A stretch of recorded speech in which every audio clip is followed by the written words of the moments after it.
मैं हूं आपके साथ एडवोकेट सरन कश्यप और आज मैं एक नए विषय को लेकर के आया हूं कि क्या है अग्रिम जमानत, कैसे मिलती है हमें कोर्ट से। इस विषय में आज मैं आपको बताऊंगा। इससे पहले अगर आप लोगों ने मेरे चैनल को सब्सक्राइब ना किया है तो कर लीजिए प्लीज़। तो बात करते हैं अग्रिम जमानत क्यों लें, किस लिए, कब जरूरत पड़ती है अग्रिम जमानत की।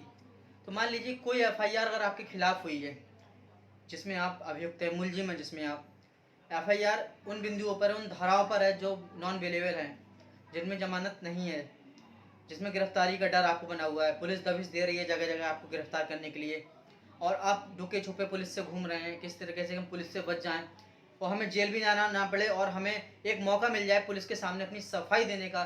क्योंकि जब एफआईआर हमारे खिलाफ हो गई है और नॉन अवेलेबल जो वारंट है वो हमारे खिलाफ निकला हुआ है, तो पुलिस के सामने जाएंगे तो पुलिस हमें पकड़ के जेल भेज देगी।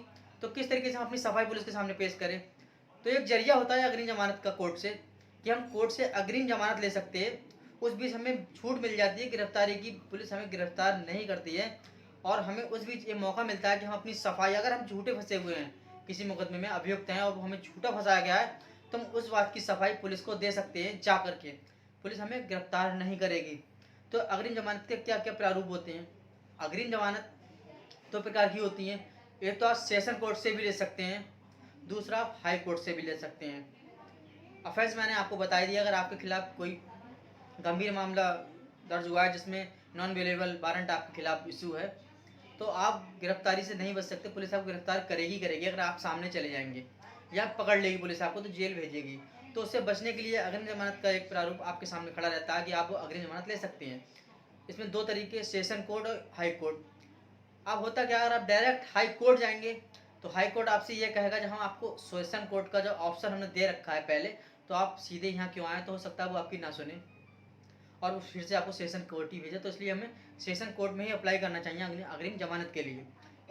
अब होता क्या, अपनी अग्रिम जमानत जब आप अप्लाई करेंगे तो ज़रूरी नहीं है कि आपको सामने जाना पड़ेगा, क्योंकि डर है गिरफ्तारी का। अगर आप गए कोर्ट कचहरी वकील के पास अपने, तो हो सकता है पुलिस गिरफ्तार कर ले।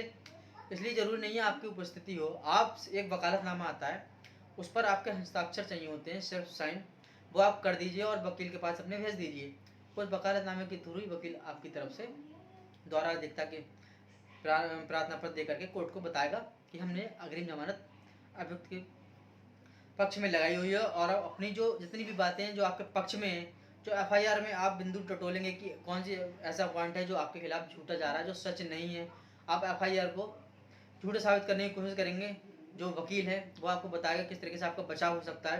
वो पूरी एफआईआर पढ़ेगा, उसको अध्ययन करेगा, कहाँ कहाँ आपसे भी कुछ बात पूछेगा वो अभियुक्त के नाते कि आप अभियुक्त, आप बताइए आपको क्यों फंसाया है, आप कहाँ से फंसा रहा है। अगर उसने कोई इल्ज़ाम लगाया है कि आपको कहीं, उसने मौके पर आपने बताया कि उसने आपके गोली मारी, तो कहाँ से मारी और क्यों मारी और आप बच गए थे, गोली ना लगी, तो अगर उसने झूठा फंसाया होगा तो सब आपसे पूछेंगे कहाँ कहाँ आप गए थे और किस समय वहाँ मौजूद थे या नहीं थे।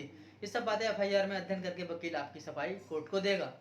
कोर्ट को बताएगा कि एफआईआर हमारे खिलाफ झूठी है, हम गलत नहीं है और झूठी एफआईआर के विरुद्ध ही हमें फंसाया गया है। जो हमें जो है कोर्ट से प्रार्थना कि हमें अग्रिम जमानत दी जाए, हमें मौका दिया जाए और हम अपनी सफाई पेश करेंगे।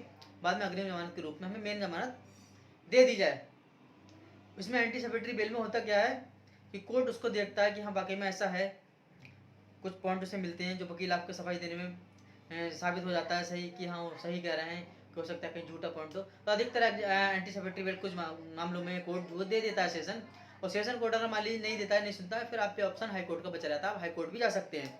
लेकिन सेशन कोर्ट अधिकतर मामलों में सुन लेता है, एंटीसिपेटरी आपको दे दी जाती है। अगर एंटीसिपेटरी मान लीजिए ना दे कोर्ट, तो आप हाई कोर्ट जाइए। हाई कोर्ट जाने के बाद में वहाँ से भी एंटीसिपेटरी मिल जाती है। और मान लीजिए अगर हाई कोर्ट ने भी आपको एंटीसिपेटरी नहीं दी, इसका मतलब मामला बहुत संगीन और गंभीर है, कोर्ट की नज़र में आप सही नहीं उतर रहे हैं, आप उसकी नज़र में भी अभियुक्त नजर आ रहे हैं कि हाँ हो सकता है एफआईआर सच हो, इसलिए कोर्ट आपकी बातों को नहीं मानना है। फिर सारा यही है कि आप अपने आप को गिरफ्तारी कराकर, सरेंडर करा करके और मेन जमानत अपनी लगाएं और बेल पर बाहर आएँ।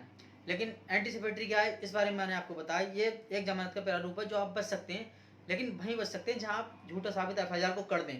आपका वकील झूठा साबित कर दे एफआईआर हमारे विरुद्ध है, गलत है, और हमें मौका दिया जाए अग्रिम जमानत का। ये अगर आपका वकील साबित करने में सही साबित हो जाता है तो आपको बेल मिल सकती है।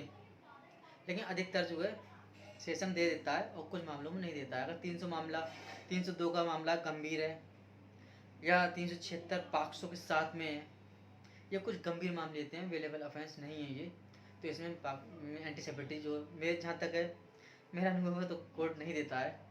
दोस्तों अगर मेरी जानकारी अच्छी लगती हो तो मेरे चैनल को सब्सक्राइब जरूर करें। धन्यवाद।